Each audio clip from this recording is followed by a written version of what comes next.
put you on the map. This is Ron Costa broadcasting live in the Mappable USA studios in Las Vegas, Nevada. And today, folks, we're going to talk about the fundamentals of crowdfunding for businesses. And we got a great guest to do this, and I just can't wait to start this show. But before I do, let me introduce Vicky Hutchmala from the World Token Market. Vicky, how you doing today? I'm doing fabulous, Ron. Another great day in Las Vegas, starting to get hot, but then, you know, we love it when it starts to get hot until it gets hot, and then we wish it was cooler. But today we have a great guest with us today, and he has been very successful, and we're going to talk about his success, how he started it, what steps he took, and let's get started. Great. So let's introduce Guy Nohra. Guy Nohra is a candidate for governor of Nevada. Guy, how are you doing today? Good. How are you? I hope you're doing well. Great. No, we're doing great. And I'll tell you, Guy, you're everywhere. You're in North Nevada. You're in Southern Nevada. You're in rural Nevada. It's like, did you just like clone yourself? How are you in all these places? It's amazing. Your energy level is off the charts. I wish we could do that. Unfortunately not. It's just that I get on the road and I don't ask questions, and I go and I meet the folks, which is the most important people when it comes to an election. You know, we're going to hear what people want, what they're concerned about, and try to address them. So that's what we're trying to do. We're just everywhere all the time. Yeah, and it's funny because I follow you on Facebook as well, and I see your posts all the time, and you're here, you're there, and I think to myself, well, I'm never going to complain about driving from the east side to the west side of Las Vegas the way this guy travels around. Yeah, well, there's something about the beauty of the views as well when we're driving all across the state. So, versus being stuck on the strip, being on the strip one way or the other, and all the cones, by the way, all the cones. Oh my God, I don't get it, but. Yeah, the state no question. And exactly. And Guy, I know you've been fabulously successful in business as well.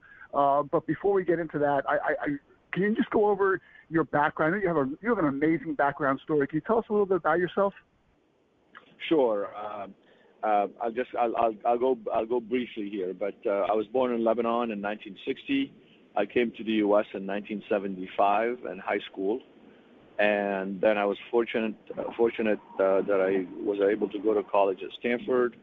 Then I did my first job, which was in the medical devices. I was actually selling medical devices overseas in Asia. Then I got my MBA at University of Chicago, and right after that I got into venture capital, where I was investing in medical devices as well as biotechnology. 7 years after I got this, I started my own firm called Alta Partners. And at Alta, we raised 8 funds, $2 billion, invested in 180 companies. Obviously, we raised billions of dollars for these companies. And quick pitch here as far as my gubernatorial run. I know how to create jobs. I know how to read budgets. I know how to start companies. I know how to manage companies. So I think that's really was one of the most important things. And that was it. The funds were very successful. But also one of the good things about doing what I did was that not only were we doing well, but we were doing good in the sense that some of the companies addressed some of the toughest conditions in human health. Whether it was cancer or heart failure or any issues like these that exist out there, unfortunately, some of our companies addressed these conditions. So felt really good about that. So, Guy, let me ask you this: with your experience and that, what was the impetus that caused you to decide to go from working in a company to creating your own business? It's funny. It's kind of the American dream, right? My story is a little bit of that, right? My parents came here, and all I wanted to do was, succeed and be American. And one of the big things about the American dream is having your own business. It's one of the amazing things we still have going. is that people start their own businesses and they hustle and they work hard and they employ people. And so from my perspective, it was just everything was pushing in that direction. And that's when I decided to actually do that. And what was the first step you took? The first step we took is, in my case, we were already at a partnership, and a couple of us, decided that we wanted to do this together. So it was 4 of us, and we decided that, it's time to do our own thing. Let's talk to our other partners and the larger firm, and let's see how we take this forward. So it's usually an understanding who you want to be with. I'm now speaking to your audience, obviously. Who Right. you want to be with. You want to make sure you have somebody that you can be partners with that you trust. And then you also have to, in your own mind, decide that it's going to be a little bit of a risk I'm going to take, but we're going to take it because, again, it's for a cause, a good cause, which is, that I can actually have my own business. And so how did you go about doing it? How did you put it into motion and make it happen? Aside from agreeing, who you were going to work Sure. with and what you were going to do and that, then what did Sure. you do? So just very important. Every situation is going to be different, correct? So I'm going to try, in my case, to not make it specific to my world because it's not the normal, For every 1,000 people that work in IT companies today that want to start their own business, let's say, or that work in retail that want to start their own business, there's probably one in the venture capital world. So I don't want to make my situation necessarily the example for everybody to follow. I will do it the other way around, Vicki, since I have invested in companies. I've invested in hundreds of companies. What would someone do when they're trying to start a business? So I'm going to assume that you're someone who has a technological background and you're working in an existing company today. And you just, by the way, is that okay if I do it this way? Oh, yeah. However you wish to. Yeah. Yep. Okay. So you somebody with a technical background and the entrepreneurial bug, and you're working in a company, and you have a friend from college who's also in a technical background, and then one of your friends from your softball league also, you get together, you sit in a restaurant after, and it's a famous envelope. You kind of write on an envelope what the idea is. And then what you have to do beyond that now is you have to start with an idea, hopefully a good idea. Then you put together what I call as a business plan. Now, that business plan is not for the outside world. This is still for you on the inside. So let's say those 3 partners on the inside decide that they want to start a company. Let's just say, to make it easy, I'm going to put it in my world. So somebody works for a very large medical device company, somebody who's an engineer also who can do work, and then a person from their baseball league is a doctor, a urologist, let's just say. And they decide they want to do a company because they have a better approach. So the first thing they do is you put together a business plan. Now, it's easy, they have business plans for dummies. If you go on YouTube, you can find how to write a business plan. If you go, there's a lot of things you can do about writing a business plan. This initial business plan is for you. This is for you to look at it and maybe a couple of very close friends to see if this makes any sense. So that's the first piece you do. You kind of write something, you put something down. Now, once you decide we're going to go with a successful scenario, you decide that, yes, this makes sense, and you talk to people you trust, because you don't want people to tell you, oh, this is a great idea, go ahead, do it. You want people you trust who can actually tell you if it wasn't a good idea, because a lot of times the first idea is not the best one. So you got to look at more. So so this is in your little environment of the world where you just talk to people. So let's just say that's step 1. Now but I'm going to do something a little different again because the people who listen to your podcast, they probably don't have even the background that I just mentioned. Let's just say you're in retail, and a friend of yours just got out. Somebody works at a big retail company, clothing, let's just say, and then you have been designing in a firm, and the third person is a marketing expert, So now you have, again, this combination, and you have this great idea for environmentally friendly clothes. So, okay, same exact thing, right? Sit down, put together a business plan. Well, first talk about the idea, see if it makes sense. Then put together a business plan, look at it, and show it to people that you trust and see if they can poke holes in it. Really important. The holes that the outsiders poke are usually going to be the problems you're going to face going forward when the company develops, especially if you have the right outsiders, again, who will tell you what you want to hear, which is the truth. For instance, in this case, they might say, yeah, but it's very hard to source environmentally friendly textiles from the places we get them today, let's say China, right? So then you go, okay, well, that's good to know. So where can I get them? Then you start doing your research, and you end up finding out that for some reason, in Sri Lanka, they actually have environmentally friendly textiles. So that's it. You've done your research, you've done the work. So first thing, get together with the people that want to do it. Second thing, put together a business plan. Third thing, get people to question your business plan. Now, I'll stop to see if you guys have questions. Otherwise, we'll continue to the next step. Well, and the next step? Yeah, I do have a quick question, Guy, because you nailed a really important point there, in that you have to have people that you can trust, that people that are willing to say no, or this is a dumb idea. And it's hard to find somebody, because you're going to talk to your friends. Your friends aren't going to tell you, no, Ron, that's a stupid idea. Guy, you're out of your mind. You're not going to say that, right?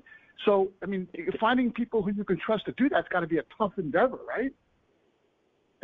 It is, but remember, this is step one of what is going to be a 3 to 4 step of a process that you're going to develop and try to, as you move your company along.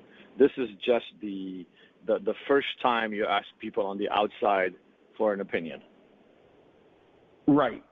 And I would imagine this first step of yours is really a very top-level overview thing. I mean, you're not really thinking about a specific number of what you want to raise, let's say, through crowdfunding right at this point, do you?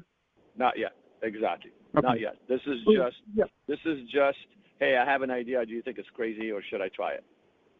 Okay. Yeah. Let's move on. Sounds great. Vicky, you're good? So then the next step? Yeah. So now that so we're going to tell you the way we do it right.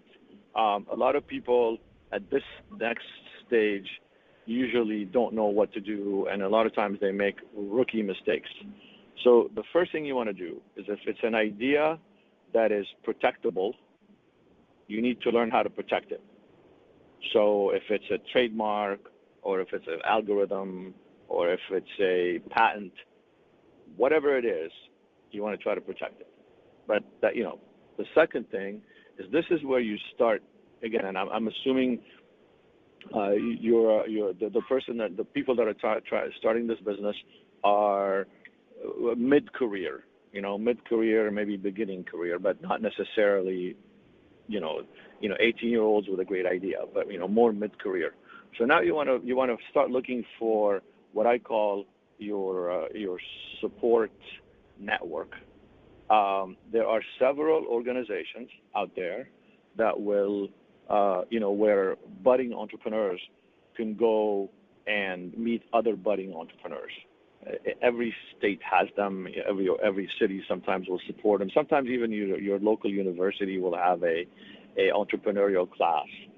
So it's a good idea to start mixing with people that have the same. This is, by the way, all parallel. We're not serial now. Now we're working it all together. Right. So mixing with people who have the same ideas, right? Somebody's trying to start something else, and somebody's trying to start something else, and somebody's trying to, So, but at least you want the words to start sounding the same. Startup capital. My first business plan. Projections. So you want to start getting comfortable with the terminology. Going to be entering very, very soon. So that's the first thing. You do this. Sometimes at this stage, I recommend, not always, but sometimes I recommend that you get yourself legal representation. Right? There's going to be a corporation that's going to be formed here, or there's going to be some entity that's going to be formed, And given that you're going to be forming something like that, well, it probably makes a lot of sense to do it the right way the first time. And usually there are, in a lot of cities, there are attorneys who will work for very little money, or sometimes even just pro bono. But let's just say for very little money. So you got to do the basic things. You want to incorporate. You want to make sure you have, an understanding amongst the three people that are starting the company, so that there's no confusion in the future. And he said, she said, you said, blah blah. You want to do any of that. You want to get all this stuff outside at the beginning.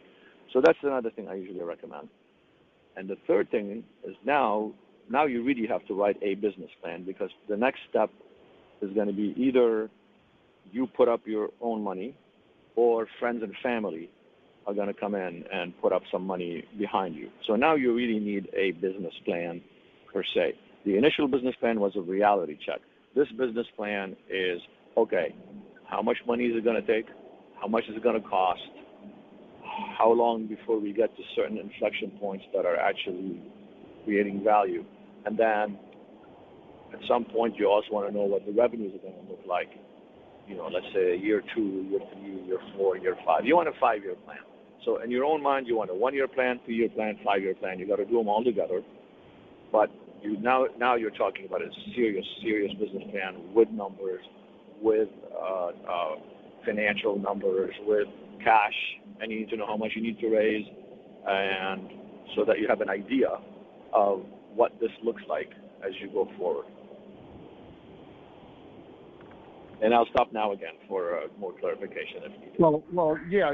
Again, this thing has got to be detailed to the point where everybody knows exactly what their roles are and how much money they're going to raise, and in each particular industry. So this has got to be very detailed at this point. But again, is this basically what people use when they send out their executive summary to venture capitalists or that kind of thing? Is this the document that you're talking about? This is it, exactly. This is the document that you're going to send to, for the sake of this exercise, we're going to say an angel investor, right? And in case people don't know, an angel investor is usually an individual or group of individuals that will advance money, equity investments most of the time, sometimes not, sometimes they do loans, but equity investments to startups, companies that are starting. And this is going to be your first, I guess, official fundraising round, and sometimes it could be relatives, just friends and relatives. But yeah, this is it. This is the one that you have. You have to have it. It's got to be solid. A lot of times I find that people don't necessarily have the financial expertise to do that. So I recommend sometimes that everybody in their world is going to have someone who's in the finance space, even though they're not necessarily going to be part of your company initially, because you don't need that skill set yet. But they can help you write the business plan. Yeah. And they can ask all the relevant questions. Yes, and sometimes too, you might have somebody in your group that might be a lawyer, for example. You need a lawyer to incorporate, a lawyer for legal services, and maybe they become part of the deal, in exchange for the work. Maybe they can use that kind of strategy. Yeah, they get a small part, very small part, usually in exchange for the work. They're not founders per se. They're what I call them. They're usually, they're like in-kind people. So they're service providers that give you a service, right? And then in return, they might take some small piece of the action. And again, you talk to someone like me about what exactly is the fair number here. Or if you don't, you actually can even research it sometimes and you can find out what these numbers look like. And throughout this process of getting started, before you actually are in business, but getting started, how much do you rely on the expertise of advisors or consultants to help you to maybe create your business plan, or to know how to go about going to the angel investors, or what to do? How much of this initial do you rely on advisors and consultants?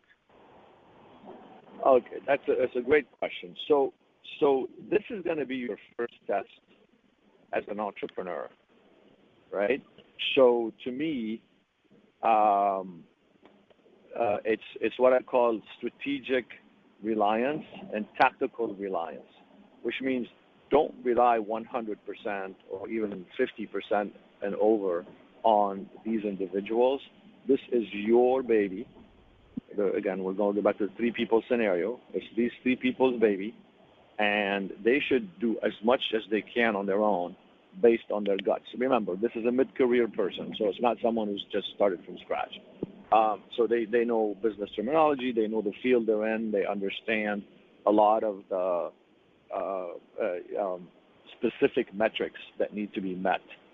Because again, if we're using my retail kind of closing idea, you probably want maybe you're purchasing, or maybe you're a designer, or maybe you're somebody in the marketing side of things. So again, you try to have complementary skill sets when you start the company, but try not to over rely on the outside world yet, because early on, everybody understands they don't expect you to look like the Gap on day one, right? You just work on your own little concept initially. Right, because as you say, it belongs to you, and you can get people's opinions, but people's opinions are people's opinions, and you have to fit that into your concept and into your initial plan of what you want to accomplish. Exactly. But outside opinions, like you said in the beginning, outside opinions help you to understand and become more strategic in what it is that you're trying to accomplish.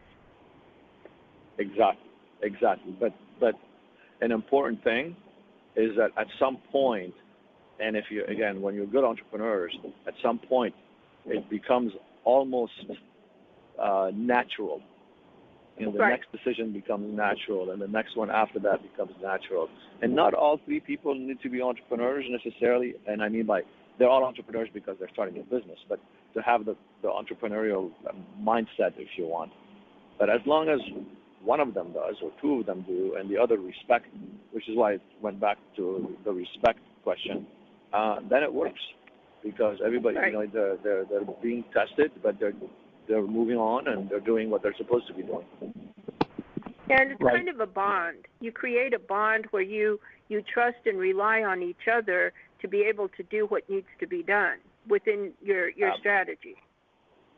It's sometimes it's family members that do it, and that's understandable because you have that bond already. But sometimes if it's not, then it has to be. You've got to. It's family at the end of the day, right? These people are going to become your. You're going to see them more. You're going to see your own family once you start a business. You're working 18 hours a day, and you're spending more time with them than you spend at home. So yes, it's very, very important that bond develops. Right. Trust. So now where are we? Yeah. So now you got to go. Now you got to get your initial funding. So that and just for the sake of making things simple here, I'll give numbers, but every business is different. So I'm going to say, to make things simple, that your first amount of money you need is $500,000, and that's big for a lot of concepts. But let's just say that's what we're going to do, $500,000. So now you have to write a business plan, and you have to show what the $500,000 is going to be used for, and what next inflection points that $500,000 takes you to. And what I mean by that is an inflection point is any time the company proceeds to the next level towards success.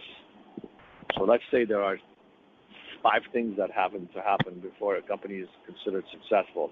And let's define success right now like it's making money and everybody's making a good salary. Let's just call it this, right? So that's success for now. Let's not worry about selling it to someone else or going public, or let's just say it's just your cash flow break even, as we say in the business world. So now you got to get that money. Supporting yourself. Exactly, and you're paying yourself salaries, and you've got employees, and You have enough revenues coming in because that's what's going to be supporting the business. So now you need to find $500,000. Any investor that's going to come in, including friends and family, love it when you put in the famous skin in the game. Right. So I'm throwing a bunch of terms, guys, but I'll define them so we don't have to worry. Skin in the game means you put your own money in the company. Now let's go back. Like I said, this is a mid-career people. They probably don't have a huge amount of savings, but they have some. And let's say out of the $500,000 you need to raise, the three of them are able to put up $60,000. So that's your skin in the game. That's showing the angel investors and your family and friends and anybody you're going to go to for money that you are not only committing blood and sweat and tears, but you're committing cash. So right. These are the things you have to commit. Sometimes it works, sometimes it doesn't. Sometimes they don't have money, people understand. So now you're looking to raise $440,000. Now that business plan now gets sent to people out there, which are either friends and family. It used to be, 20 years ago when I started this whole thing.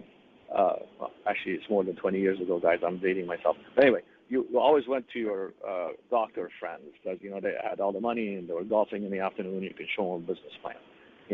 Times have changed. I think it's a little bit harder these days with things going to medicine. The doctors are not necessarily those people anymore. But back then it was that, right? So now you got to go to the equivalent of that.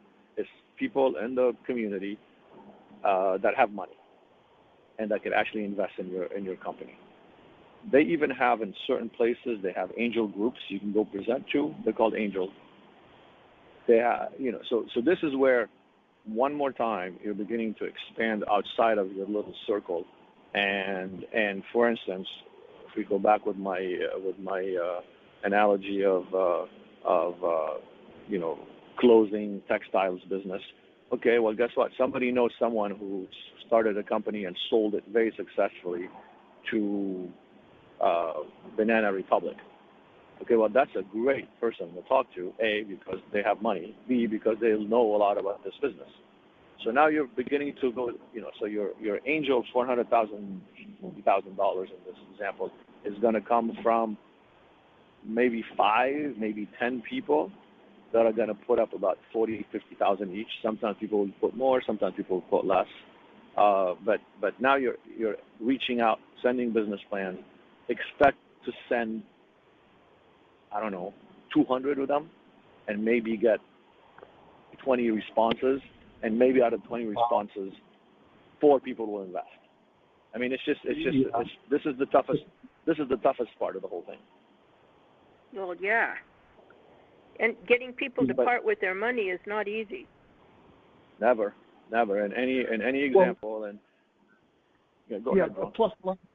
Plus, also, Guy, these venture guys, these angel investors, they want a major cut of the company as well. Don't you lose a lot of ownership too? Isn't that part of the negotiation at that point? Well, that's a great question. So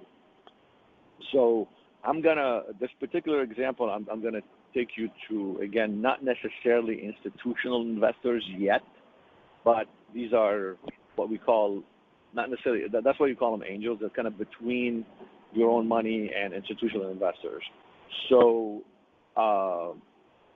just like Shark Tank and all these shows that people watch, they will want a piece of your action, meaning of the ownership of the company.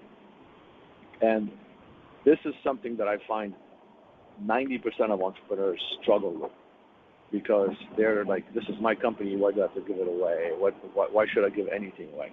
The answer is because you need money.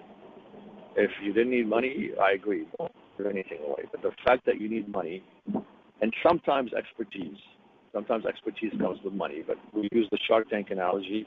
The people on the panel, they know business really well, they've been successful, they can help you maybe if they get on your board at some point. But yes, Ron, you got to give away your company. What I usually recommend to people is, people have this magic number, I can't give up more than 50%.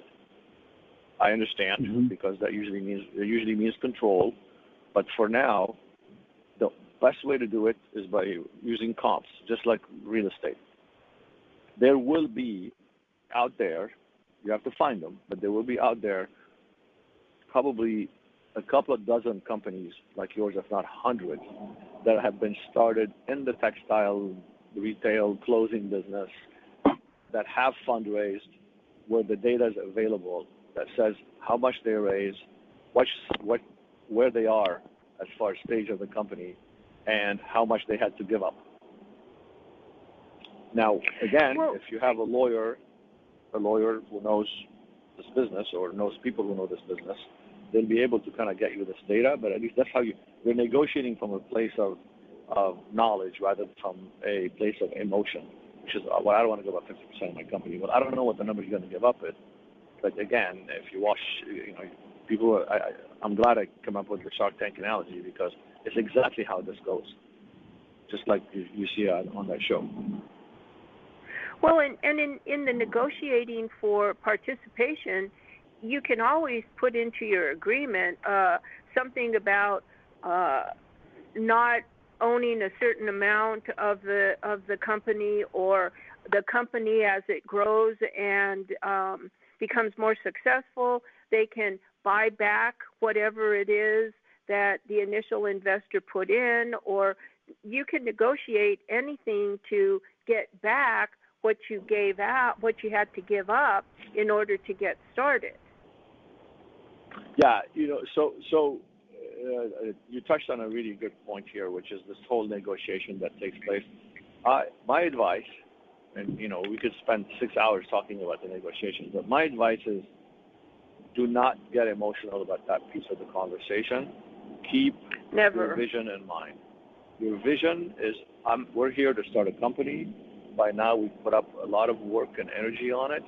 So let's just make sure we get a fair deal.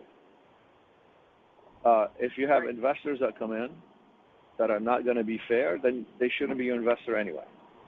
And I know it makes the process 10 times harder to have this screen. But remember, I told you the first screen is you trust each other. The second screen is you've got to trust people that invest in your company. And if they're going to be people that are predatory, then you don't want to be with them. No, definitely not. No, and you don't need anybody's money who's going to use or abuse what you've invested yourself. And it's okay to say no to people who are giving you money if the deal is not a good one for you ultimately. Exactly, and I would speak against my own self now, which is, I can see an entrepreneur sitting listening to your show saying, yeah, well, when was the last time you had to fundraise and you only had one person who was going to give you money and you knew they were going to be the ones that were going to take advantage of you? But what are you going to do? You speak to your friends, you speak to your confidants, and they all tell you, you need the money, so you got to do what you got to do. So I understand that dilemma. It's a decision that's got to be made. To me, you're looking at two dimensions. There's the actual deal, meaning the transaction, how much you have to give up of your company to get the money. But more important to me are the people you're doing this with also trustworthy, ethical people. I don't mind, everything being equal, I don't mind having someone who's tough and negotiates a tough valuation with me, but who's ethical. I will not recommend ever to anyone, if you have a feeling that the people you're dealing with are not ethical, walk. I'd rather you not have a business and you keep working where you're working today. So that's very important. So let's not compromise on the ethics of this equation. Absolutely. You always have to have integrity, and you always have to work with people with integrity.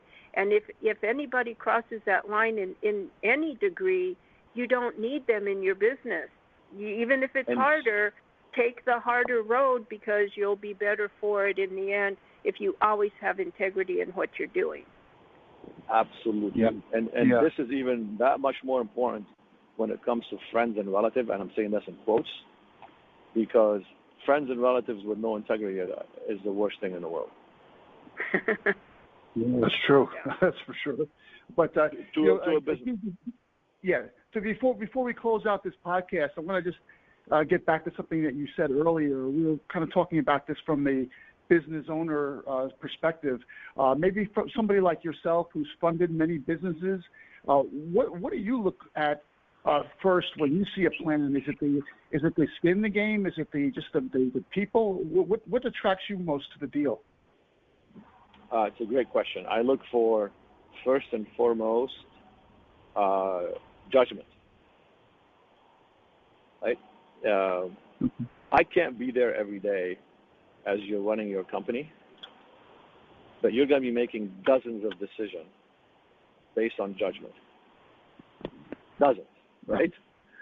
So I'm not going to be there. So I have to make sure you have good judgment. That's the number one issue for me. The second thing for me, I like to have domain expertise. As you know, that's what we call it, right? If you're starting a company in the textile and clothing and so on, I want to see that the management team has experience in that space. Does it make sense? That's how you're going to succeed, by knowing how things are done and doing them slightly differently. The skin in the game is, to me, it's not that important because I understand people's circumstances. So sometimes, again, if you're mid-career, you probably have kids that you're saving for to send them to college. If you're not, unfortunately, if you're in CCSG, you're probably putting in a private school that's costing you an arm and a leg.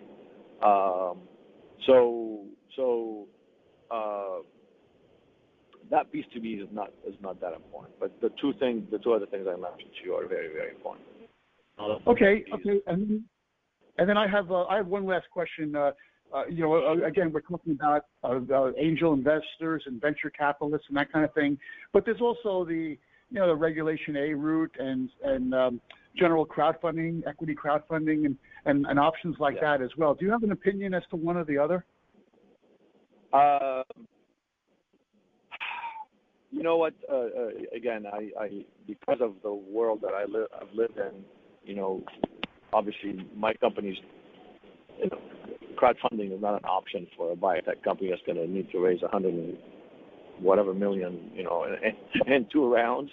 But there is, crowdfunding. Those platforms it's amazing what exists today with these platforms versus when I started in business.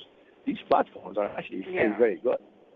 And if you do it right and you follow the right rules, you will meet very interesting investors out of these platforms. So I do not discourage at all using the crowdfunding platforms. If somebody did it that was in my orbit, I would probably give them some basic advice on how to do things, because financing is financing at the end of the day. But I would not discourage anyone. I think crowdfunding is a great idea, especially the platforms that exist today. We've been doing this podcast for a while, and just recently I was toying with the idea of maybe doing a live call-in podcast. Well, this would have been perfect for the call-in, because I can just think of so many questions a lot of people might have for you, and just being able to talk to you pick your brain is just amazing. How do people get a hold of you, Guy, maybe to learn more about you and your campaign and everything about what you're doing to try to run for governor of Nevada? Sure. So I think the best thing is to go to my website, which is Nohra, Nohra, FORNV.com. Everything is in there. All of our issues, where we stand on things, a little better understanding from me. I think if you like what you see and you like what you hear, word of mouth is crucial for me, because I have the least name recognition right now as a candidate. And of course, donations are always appreciated. But I think that would be the best thing, and just would love to get support. To me, it's the voters that matter. It's not the people that the establishment or the existing politicians or anybody who's conventionally running things. It's really just the voters, the people out there, the constituents, the people that I'm going to be serving. So if they can do that, I would very much appreciate just taking a look at us. And if you want to volunteer, we love it. But anything is accepted. Great. And it's funny, we have so many business ventures that we're working on, and I have to say the bad part about this podcast is I think I'm on step 1. Well, that's okay. You do it right. Do it right is the right more than anything else. I mean, exactly. This is gold. Vicky, is this amazing? A step-by-step process. I think we just nailed it, and Guy was amazing.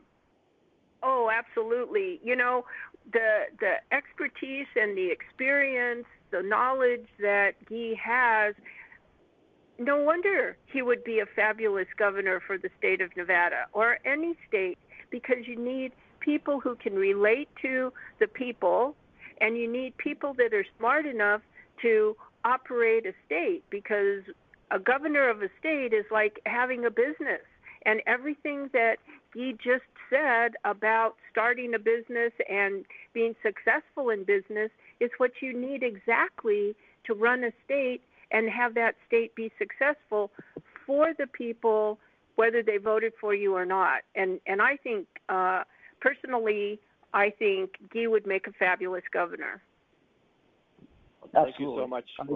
Thanks so much. Thanks so much for these words. I appreciate that, and I think you captured exactly what my case. Someone who is going to understand what people want, what people need, who's there to serve, and someone who's going to bring. It is an executive position at the end of the day, right? It's an executive position, and you want the best executive, not the best politician. Right. Absolutely. Right. Exactly. And Guy, last thing was, before I even met you, I knew how to spell your name, G-U-I, pronounced Guy, because I took French in high school. So I knew that before you even mentioned it. That's impressive. That's impressive. That's not how I'm treated at Starbucks and the pizza places when I order. I bet. So now we've solved the problem, Guy, of why your parents call you Guy, because really they were friends. Exactly. There you go. So, okay, well, listen, Guy, thanks so much again for taking time out of your day, your schedule, your whole campaign. Amazing. We really appreciate it. And thanks for giving all this information out today. And Vicki, thanks for co-hosting this podcast with me. It was great. I really enjoyed this one. And folks, you're listening to the Mappable USA podcast at MappableUSA.com. Go to that website. You scroll down. You'll see all our syndication sources. Pick the one you like best, and you'll never miss another one of our episodes. If you want to be a guest on the show, like Guy West today, there's a guest tab there. Click that, fill out the form. We'll see what we can do about getting you on the show. And if you like what you heard today, send us an email at info@MappableUSA.com, or just leave a comment on whatever page you're listening to us on right now. So thanks for listening. Thanks for your support. We'll be at you next time with another Mappable USA podcast. Have a great week, everyone.